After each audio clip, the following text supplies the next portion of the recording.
Bienvenue à toutes et à tous pour cette exploration des dynamiques migratoires aux frontières de l'Europe.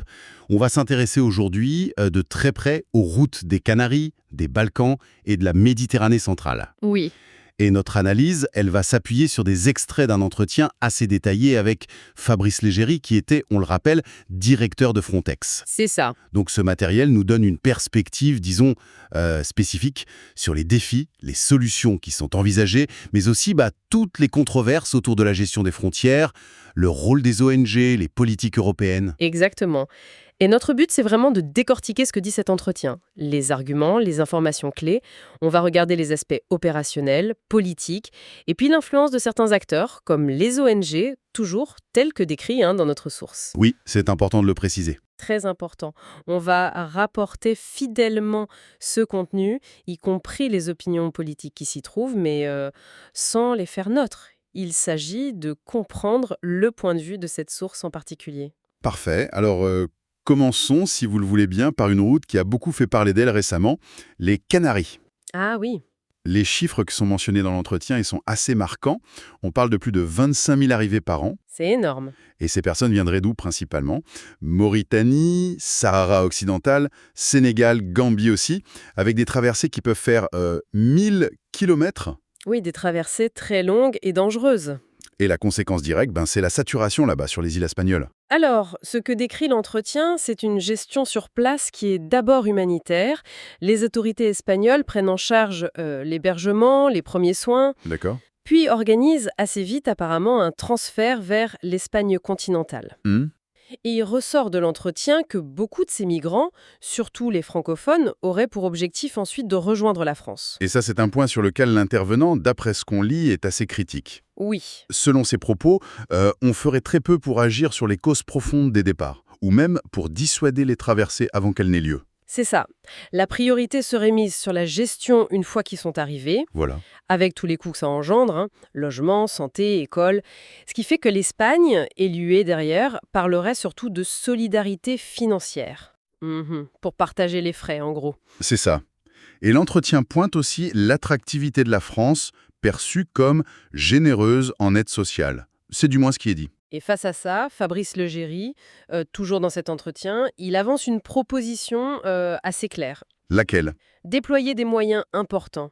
Garde-côtes espagnole et Frontex aussi, l'agence européenne, mais beaucoup plus près des côtes africaines. Ah oui. Pour faire quoi exactement? L'idée telle qu'elle est présentée, c'est de détecter les bateaux au départ, peut-être même d'empêcher le départ, ou alors, s'ils sont déjà en mer, les secourir très vite, mais pour les ramener sur la côte africaine d'où ils sont partis. D'accord. Et cette approche est présentée dans l'entretien comme la seule qui pourrait vraiment éviter les drames en mer et dissuader d'autres départs. Ça nous amène tout droit à Frontex, justement. Oui. L'entretien suggère que l'agence est un peu au cœur de tensions entre ce qu'elle pourrait faire, son potentiel, et ce qu'elle fait réellement ou ce qu'on la laisse faire. C'est tout à fait ça. Le portrait qui est dressé dans la source, c'est celui d'une agence qui a, oui, un potentiel technique important, surveillance aérienne, capacité d'interception, Hmm. mais qui serait freinée, entravée dans son action. Il y aurait un décalage, entre la capacité sur le papier et la réalité sur le terrain. L'entretien raconte même une anecdote là-dessus, je crois. Oui, en 2020. C'est ça. Apparemment, M. Légéry aurait proposé une surveillance aérienne systématique, avec des avions, des drones, au large de l'Afrique de l'Ouest, justement pour la route des Canaries. Il se serait inspiré d'une initiative espagnole plus ancienne de 2005-2006. Oui, qui reposait sur des accords avec la Mauritanie, le Sénégal. Il y avait même eu un bateau espagnol basé à Dakar à une époque. Tout à fait. Mais alors, qu'est-ce qui a coincé en 2020, d'après l'entretien? Pourquoi ça ne s'est pas fait? Plusieurs raisons sont avancées dans la source. Hmm. La première, c'est un manque de volonté politique à Bruxelles. L'entretien a dit ça à ce que l'intervenant nomme une idéologie immigrationniste, socialiste, gauchiste, pro-migrant. Ce sont ces termes. D'accord, c'est une citation directe. Oui. Et il met en cause directement la commissaire européenne de l'époque, Madame Johansson.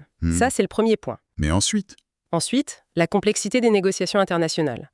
La critique formulée, c'est que l'Union européenne insisterait trop sur les clauses liées aux droits fondamentaux. Ce qui est important, non? Bien sûr, mais selon l'entretien, cette insistance compliquerait la mise en place d'une coopération très concrète sur le terrain, le déploiement de moyens, d'hommes. Je vois. Troisième facteur mentionné, l'influence jugée excessive, voire une mainmise des ONG sur ces questions au niveau européen. D'accord.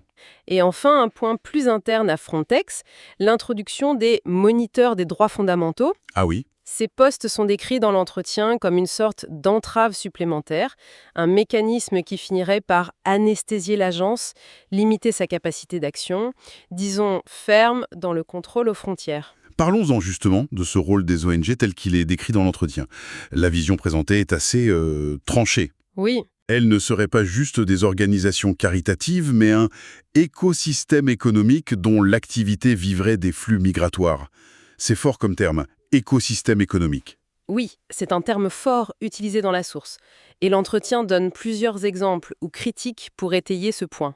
Comme quoi, par exemple? D'abord, le reproche de se concentrer sur l'accueil, la gestion des flux, une fois les migrants arrivés, plutôt que sur la prévention des départs ou ce que l'intervenant appelle la protection des frontières. Ok, Ensuite, elles sont présentées non pas comme des œuvres bénévoles, mais comme des structures très organisées, professionnelles. L'entretien les compare à de petites entreprises avec des salariés mhm, et qui bénéficieraient souvent de financements publics, notamment européens, pas seulement des dons. d'accord. Troisième critique, c'est une obstruction présumée du travail des autorités. C'est-à-dire? L'entretien cite des cas où des ONG prendraient en charge les migrants dès qu'ils débarquent et limiteraient parfois l'accès de la police pour les contrôles de sécurité, par exemple. Ah oui? Des exemples concrets sont donnés? La source mentionne des situations en Grèce en 2017 ou plus récemment sur l'île d'El Hierro, aux Canaries. Là, une association, Quorum Social 77, aurait même géré la sécurité d'un camp. L'analyse va encore plus loin dans la source. Elle parle d'un lobbying actif de certaines ONG. Oui, pour décriminaliser la solidarité. C'est ça. Se présentant comme des défenseurs des droits face à des États qui seraient dépeints comme répressifs. Hmm. Il est aussi suggéré qu'elle contribuerait à rendre les arrivées moins visibles. Une forme d'invisibilisation. Comment ça? Par exemple, via des compagnies de ferry privées qui feraient le transfert des migrants discrètement. Ou alors par des restrictions d'accès pour les journalistes dans certaines zones. D'accord. L'entretien rapporte aussi une certaine agressivité de la part de certaines ONG envers ceux qui observent ou critiquent leur action. Ah bon? Oui, des incidents sont mentionnés, vécus par le journaliste qui a réalisé l'entretien, mais aussi par Monsieur Leggeri lui-même lors d'une visite aux Canaries avec un député européen espagnol du parti Vox. Et une autre allégation assez surprenante, une forme d'hypocrisie, les ONG expulseraient elles-mêmes, mais sans faire de bruit, les personnes qui posent problème dans les camps qu'elles gèrent. Et puis il y a ce point particulièrement frappant soulevé dans l'entretien. Lequel? L'idée que certaines ONG informeraient activement les migrants sur les aides sociales en Europe. Ah oui, la cartographie des aides sociales, c'est mentionné. C'est ça, un classement des pays selon leur supposée générosité. Et en même temps, elles diffuseraient des messages d'accueil très clairs comme le Benvenuti a tutti, bienvenue à tous, vu en Italie. Oui, La conclusion de l'intervenant dans la source, c'est que ces ONG seraient en quelque sorte le bras opérationnel d'une idéologie immigrationniste.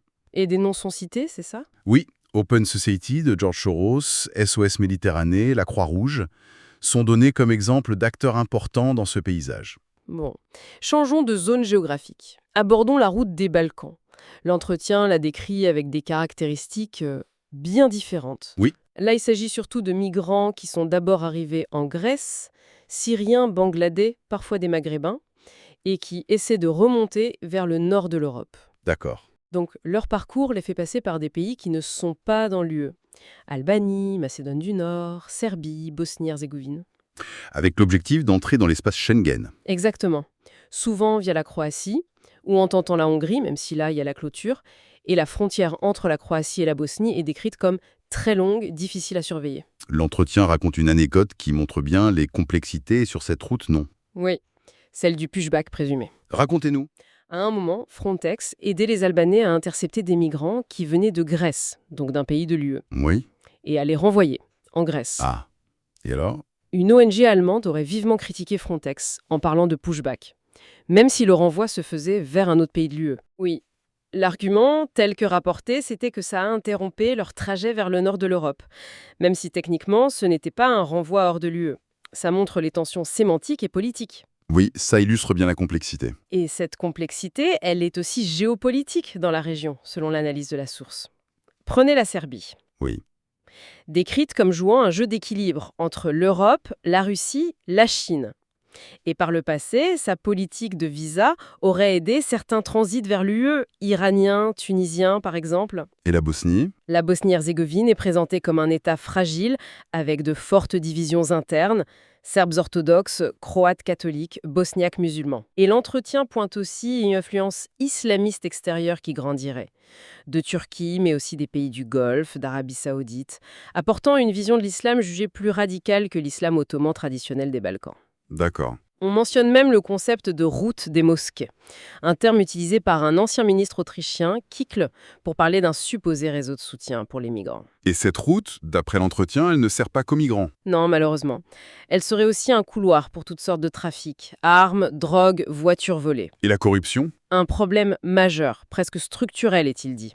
L'exemple donné est celui des taxis en Serbie. Oui. Financés par l'UE, pour leur proposer de les conduire à la frontière, le tout au vu et au su des autorités locales, suggère la source. C'est assez édifiant.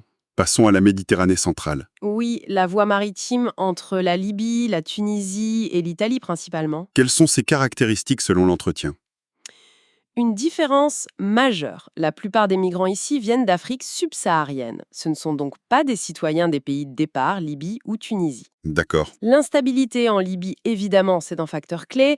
Et puis, les embarcations, souvent très précaires, ce qui rend les sauvetages en mer quasi systématiques et très dangereux. Et sur la coopération internationale, qu'est-ce qui est dit? L'entretien rappelle que la Libye a déclaré une zone de recherche et de sauvetage, une zone SAR, reconnue internationalement. C'est la zone où ils sont responsables des secours. C'est ça.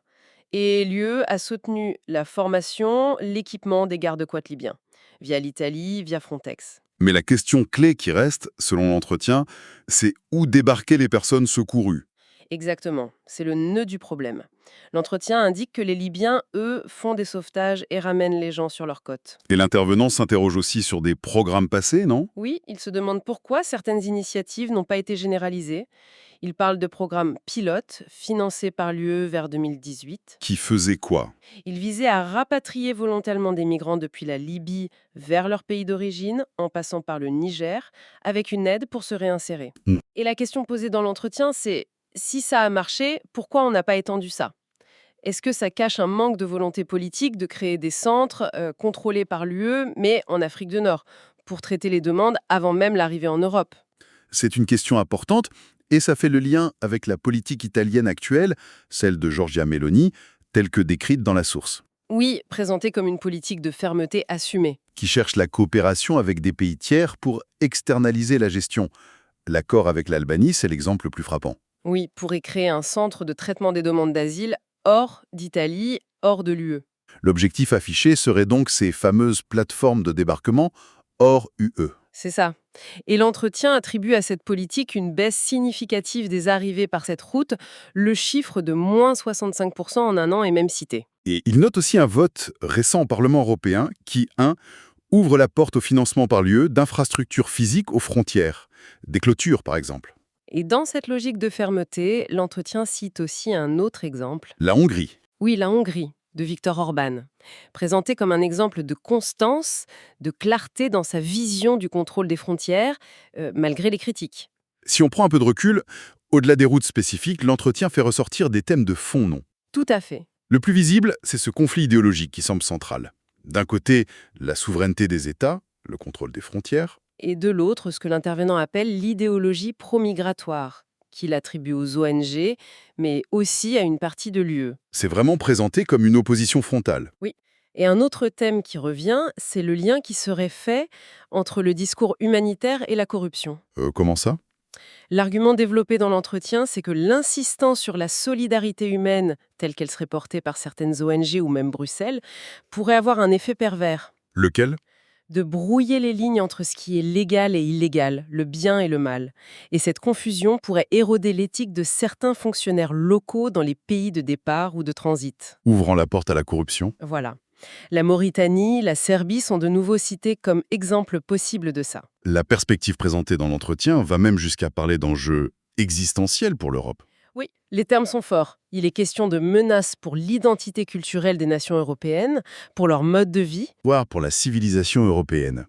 avec une référence à des valeurs comme l'égalité homme-femme qui seraient menacées par une immigration non contrôlée. C'est ce qui est dit. Et la sécurité est aussi directement liée à l'immigration illégale dans cette analyse. Du coup, face à ce diagnostic, quel est l'appel lancé par Fabrice Leggeri dans cet entretien? C'est un appel à un changement politique majeur à Bruxelles, sans ambiguïté. C'est-à-dire? Il faudrait, selon lui, assumer une politique de fermeté, reprendre le contrôle réel des frontières extérieures, y compris si nécessaire avec des barrières physiques. Mhm.